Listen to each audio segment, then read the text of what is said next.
Ey, ihr seid ganz schön schlecht, ne? Super. Ihr seid ganz schön behindert und schlecht, ne? Wisst ihr das? Ihr seid ganz schön hässlich. Ja, ich diss euch gerade, genau, ja.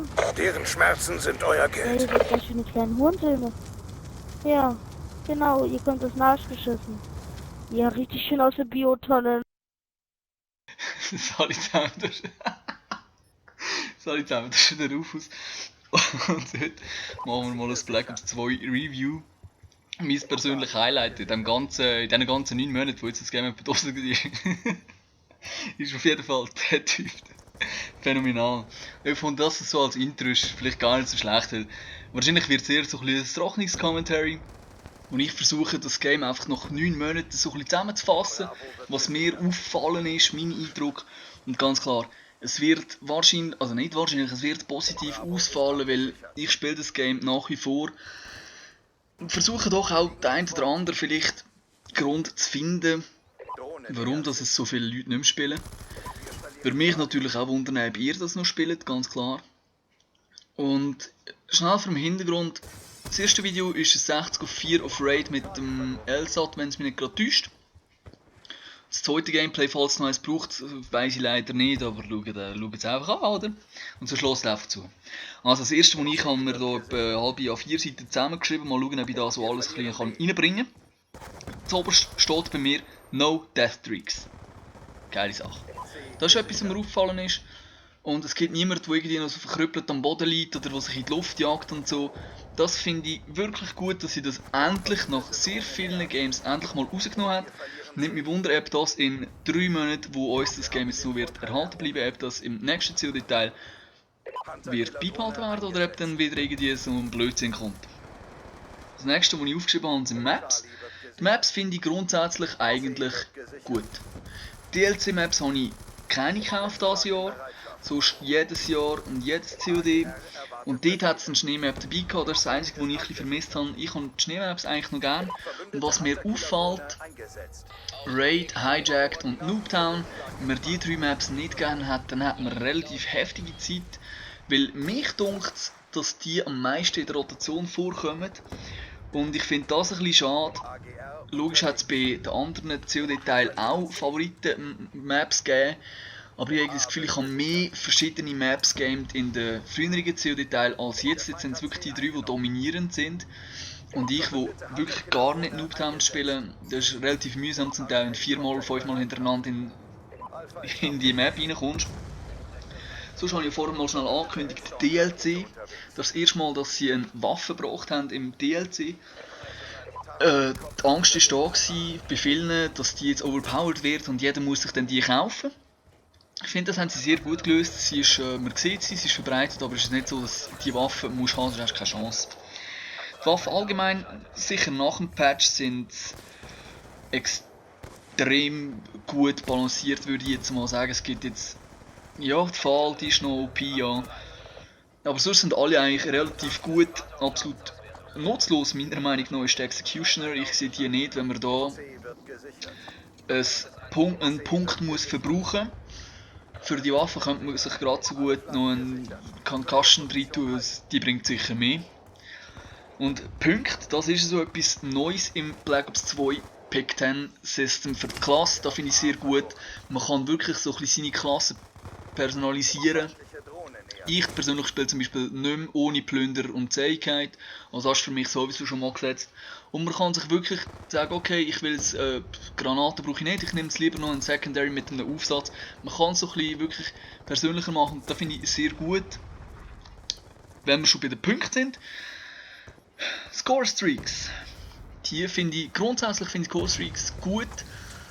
Die AGR, Wächter und so, es hat viel neues Zeug, es gibt jetzt Hellstorm, einen Predator. Finde ich wirklich gut gemacht, auf den Punkt her, wo man braucht, finde ich das sehr angenehm. Absolut führig finde ich, dass der Schwarm einem umbringen kann, das finde ich wirklich ein bisschen daneben.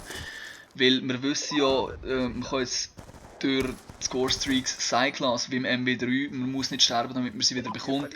Und dann ist es doch relativ mühsam, wenn man dann vom eigenen Schwarm wieder abgeholt wird, in der Hälfte zum nächsten Set. Was mir hier auch noch gefallen ist, jetzt wo alles um Punkte geht, jetzt wird gerne Triple Capped. Ich gehöre da übrigens auch dazu, weil ich finde die Punkte sind einfach geil. Es ist eigentlich ein Hirnrissing, das sollte man nicht machen, man sollte nicht Triple Cappen, das ist so, man ist hinten drin. Was mir aber speziell auffällt, ist zum Beispiel Standoff. Der Gegner hat C, wir haben A und B. Ich stehe auf C, sie spawnen hinten bei der Garage.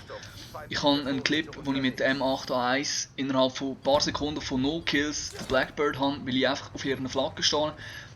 Ich finde es gut, dass man es belohnt, dass man Flaggen einnimmt. Ich finde es aber eventuell ein bisschen zu krass gemacht. Ja, das ist meine Meinung. Vielleicht haben die eine andere, die würde mich sicher wundern. Was sie hier auch noch neu gemacht haben, ganz klar. Liga Skill-Based Matchmaking. So. Ich habe vor kurzem mal gehört, dass Skill-Based Matchmaking nicht mehr im Multiplayer ist. Ich weiß es ehrlich gesagt nicht. Ist es noch drin? Finde ich, hat es dort innen nichts zu suchen in dem Multiplayer, weil da gibt es Wochenendzocker, die wollen Spass haben, die wollen einfach das Game spielen. Ja, um einfach mal wieder ein bisschen Black Ops 2 spielen und ein bisschen gute Zeiten, bla bla bla. Und das hat absolut nichts verloren für mich im Multiplayer. Für das gibt es Liga. Und Liga ist richtig nice. Da finde ich eine gute Idee, so ein bisschen à la Pro. Aber dort muss ich sagen, dort haben sie für mich etwas ganz Wichtiges. Also wenn man schon so auf Pro macht, ja, aber dann gehen uns Dedicated Servers, weil zum Teil mit diesen Bambusleitungen da finden, ja und jetzt Tryhard und so, das finde ich ein bisschen blöd. Zu dem Dom-Seitenwechsel, also Domination-Seitenwechsel, finde ich, macht Momentum kaputt im Game. Klar, man kann sagen, okay, jetzt spiele ich defensiv, ich bekomme nachher sicher nochmal 50 Punkte, dann habe ich meine Score-Streaks wieder. Ja, ich finde, es macht den Momentum kaputt und es ist zum Zuschauen, man kann es relativ gut rausschneiden, aber irgendwie, mich stört es persönlich mittlerweile nicht mehr so, aber ich habe vor kurzem wieder mal das MW3-Gameplay geschaut von mir selber und geschaut, ob ich das brauchen kann. Und das ist natürlich etwas ganz anderes, wenn einfach der Gamefluss erhalten bleibt. Das ist etwas, was mich persönlich stört. Ich glaube jetzt nicht, dass das der grosse Grund ist, dass viele das nicht mehr spielen. Eventuell ist der Grund eher, dass sie gesagt haben, Black Ops 2, wir bevorzugen Rusher und Rusher haben es viel einfacher in diesem Game. Aber gehen auf der anderen Seite hier die Schockstäbli raus und Plünderer, die alles wieder auffüllt, hier die Stockstäbli und Claymores, S-Minen, man kann mit dem Schild und Target Find a Worm spielen. Finde ich zum Teil ganz amüsant, aber es ist ein Spielstil, wo einem als Rusher, wenn ich nehme es jetzt mal an, es nervt einen, ich weiß nicht, ich bin kein Rusher, ich kann es nicht. Ja, das finde ich so ein bisschen schade, irgendwie, dass man dann sagt, ja, es ist für Rusher und es wird dann aber genauso auf die andere Seite auch wieder begünstigt mit den Headglitches etc. Und das ist ja, ein bisschen schade. Sonst muss ich sagen, Hacker habe ich eigentlich nicht keine gesehen. Klar, es hat mal die Zeit gegeben, wo das Kino zu war, wegen Prestige Glitch und so. Da ist ehrlich gesagt ziemlich gut an mir vorbeigegangen, ich weiss nicht genau, was passiert ist. Was mir auffällt, hier die neuen Booster, die Reverse Booster, hat vor allem am Anfang gegeben, sehe ich jetzt sehr selten. Das ist einfach, dass sie ihre Stats können, ein bisschen dumpen, damit sie gegen schlechtere Spieler spielen, falls das Skill-Based Matchmaking überhaupt drin ist. Booster sonst sehe ich sehr viel. Das habe ich mich vielleicht früher nicht so geachtet, aber das sehe ich jetzt wirklich sehr viel. Und das ist halt ein bisschen mühsam, aber was willst du machen? Ich finde, sie haben schon sehr viel gemacht. Ich muss sagen, es gibt ja hier immer noch die Embleme, die man selber kann gestalten kann, und ich sehe viel weniger Nazi-Emblem, viel weniger Porn-Emblem als in Black Ops 1. Dort haben die Kiddies Freude gehabt, wenn sie mal Brüste anmalen können. Das finde ich gut. Also ich glaube, das Melden hat sicher auch etwas Gutes. Sonst muss ich sagen, fühle ich mich eigentlich relativ gut unterstützt. Also sie haben viele Patches rausgebracht und viel behoben. Klar, man kann immer mehr machen. Was ist mir? Elite habe ich dieses Jahr so gut wie gar nicht gespielt, also nein, gar nicht gespielt, ich war kein kleiner aktiv gewesen. Sie haben Zombies wiedergebracht. Zombies ist im Gegensatz zu früher jetzt recht heavy dunkt, also man muss hier recht beieinander sein, um Guns und so Pack Punch und alles machen. Ich bin hier überhaupt nicht mehr auf dem Stand. Weil es relativ komplex geworden ist, finde ich gut, macht so ein eigenes Game daraus. Partyspiele haben sie immer noch. Das finde ich auch amüsant ab und zu. Stellung, neue Game Mode, finde ich auch gut, dass sie immer wieder etwas Neues probieren. Und der Game Mode ist gar nicht so einfach, vor allem wenn man es in Liga spielt, da ist relativ viel Taktik dahinter, wer spawnt wo, wenn, wo wer ist, irgend so etwas, kann ich sagen. Das finde ich gut. Es gibt immer noch kein MOAB oder Nuke, es gibt Nuclear. Für mich kein Grund, um auf das zu spielen. Ich habe in MW3 habe ich irgendwie 60, 70 MOABs gemacht. Nuclear habe ich keine einzige. Ich glaube, das liegt vor allem daran, dass ich keine Lust auf das zu spielen. Ich sehe keinen Grund dahinter.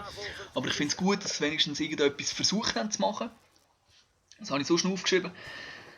Sie haben viele neue Waffen drin und sehr wenig alte Waffen. Also die ACR war ja im MW3 da, ist im MW2 da, die AK, die FAMAS. Sie haben sehr viele neue Waffen gebracht, das finde ich gut. Macht es wieder ein bisschen interessanter zum Spielen. Aber ich glaube, dass viel eben durch das Missverstanden oder der missverstandene Gedanke von Like a Pro, dass sie das im Public gemacht haben, das finde ich ein bisschen blöd. Ich glaube, das ist ein Grund, dass das viel nicht mehr spielen. Dann eben, dass sie sagen, es ist für Rusher, aber es gibt so viel Random Death. Also ich sterbe 100%, wenn ein Hunter-Killer in der Luft ist, bin ich der Doppel, der wieder darunter kommt. Und das Einzige, also ich finde es nach wie vor ein gutes Game. Ich würde jetzt zwischen 1 und 10 würde ich das Rating geben von schwierig. Etwa 7. 7,5, so dort oben. Würde mich wundern, wie würdet ihr das Game bewerten? Wahrscheinlich etwa -20 bei den einen. Das Einzige, was mir auffällt, ist eben da die Rotation der Maps, finde ich ganz beschissen. Und warum dass sie Noobtown genommen haben. Ich finde Firing Range oder Summit wäre wahrscheinlich eher Publikumsliebling gewesen, obwohl ich der Einzige bin, der gegen Noobtown stimmt jeweils. Sonst, ja, ganz wichtig, genau, vergessen fast. Ghost. Ghost haben sie ja markant geändert. Und zwar muss man sich ja jetzt immer bewegen, damit man auf dem Radar vom Gegner, wenn die Drohnen haben, nicht mehr gezeigt wird. Ich persönlich merke keinen grossen Unterschied. Ich merke genau, wenn mich einer mit Ghost umbringt. Mich hat es in den früheren CODs schon nicht gestört. Klar, wenn einer mit Blind Eye Assassin irgendwie jetzt hinterst im Gebüsch liegt mit der ASS oder da, dem Sniper da von MW3, dann ist es nervig. Aber man weiss ja schlussendlich dank Killcam, wo der hockt. Mich persönlich, ich habe mir ein bisschen mehr erwartet. Gut finde ich, dass sie die Drohnen ein bisschen weiter aufgesetzt haben. Also ich muss sagen, wirklich mit den Killstreaks, da haben sie einen guten Job gemacht von den Punkten her. Ich finde es auch nice, dass der Orbi wieder kommt und dann bringt Ghost sowieso nichts. Egal welches Ghost. Ich habe mir von dem Ghost ein bisschen mehr erwartet. Finde es aber keine schlechte Idee, dass sie in die Richtung gehen wollen.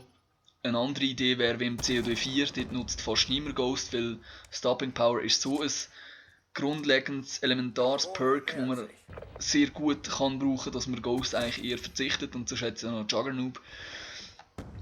Wie gesagt, Diamant-Tarnung wäre auch so etwas, finde ich eine lustige Spielerei, darum habe ich das Game sicher auch so lange gespielt. Weil ich euch die Waffe zeigen, würde ich jetzt keinen YouTube-Channel betreiben, würde ich die wahrscheinlich sicher, also nicht wahrscheinlich, ich würde sie sicher nicht auf Diamant spielen, weil es gibt das eine oder andere, was schon relativ heftig ist zu machen. Es ist eine Spielerei, es ist so ein bisschen Bling-Bling-Style, jedem das seine. Ja, ich glaube, das wäre so ein bisschen von meiner Meinung. Ich finde eben so ein 7, 7,5. Aber mich würde es wundern, für die das sowieso nicht mehr spielen, warum, was denken ihr ist der Grund? Aber ich glaube, es sind so die Gründe, die ich so ein bisschen genannt habe. Und ich wäre jetzt am Ende von dem Commentary. Ich hoffe, es hat euch gefallen und ja, schöne zusammen. Wir verlieren Alpha.